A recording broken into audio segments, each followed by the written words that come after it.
பொள்ளாச்சியிலிருந்து 25 கிலோமீட்டரில் இந்த வயல் இருக்குதுங்க. இந்த வயல் எங்கேன்னா சித்தூருங்கிற ஏரியாவில் தான் இருக்குது. வயல் பாருங்கள் நல்லா பசையேன்னு. யாராவது இந்த கண்ணில் பார்க்க முடியுமா இந்த அளவுக்கு? இப்போது தண்ணிக்குள்ளே வயல் இருக்குதா, வயலுக்குள்ளே தண்ணி இருக்குதானே தெரியல. அந்த அளவுக்கு ஒரு ஏரியா தான் இது. நம்ம காட்டுக்குள்ளேருந்து அப்படியே பாருங்கள், அடடடடா தண்ணி எந்த அளவுக்கு போயிட்டுருக்குதுன்னு பாருங்க. தண்ணி பார்க்குறதெல்லாம் அபூர்வமான ஆகிப்போச்சுங்க இப்போ. அதனால் இந்த இடம் உங்களுக்கு கரெக்டான இடம். வாங்கவும் நினைக்கிறவங்க அருமையாக இந்த இடத்த வாங்கிக்கலாம். இது எங்கே இருக்குது அப்படின்னா கேரளா, அதாவது சித்தூர் கவர்மெண்ட் காலேஜ் இருக்குது இல்லைங்களா, அதாவது சித்தூர்லேயே கொஞ்சம் நல்லா இருக்கிற காலேஜ் பார்த்துட்டிங்கன்னா இந்த கவர்மெண்ட் காலேஜை பாருங்கள் எந்த அளவுக்கு கட்டிக்கிறாங்கன்னு கேட்டு.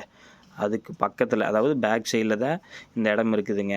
அதனால் யார் வாங்கணுன்னாலும் உடனடியாக வந்துடுங்க. பாருங்க தண்ணியை அடாடாடாடா குளிச்சு உருளாம இருக்குது. அந்த அளவுக்கு ஒரு தண்ணி வசதியான ஒரு ஏரியா தான். தட வசதியெல்லாம் உங்களுக்கு பிரச்சனையே இல்லை. அதனால் உடனடியாக வாங்க. பாருங்கள் தடம் எந்த அளவுக்கு இருக்குதுன்னு. இது சொல்லும் விலை ஏக்கர் 30 லட்சம் தான். கீழே இருக்கிற நம்பரை கான்டாக்ட் பண்ணுங்கள். ஃபர்தர் டீட்டெயில் பேசுவோம்.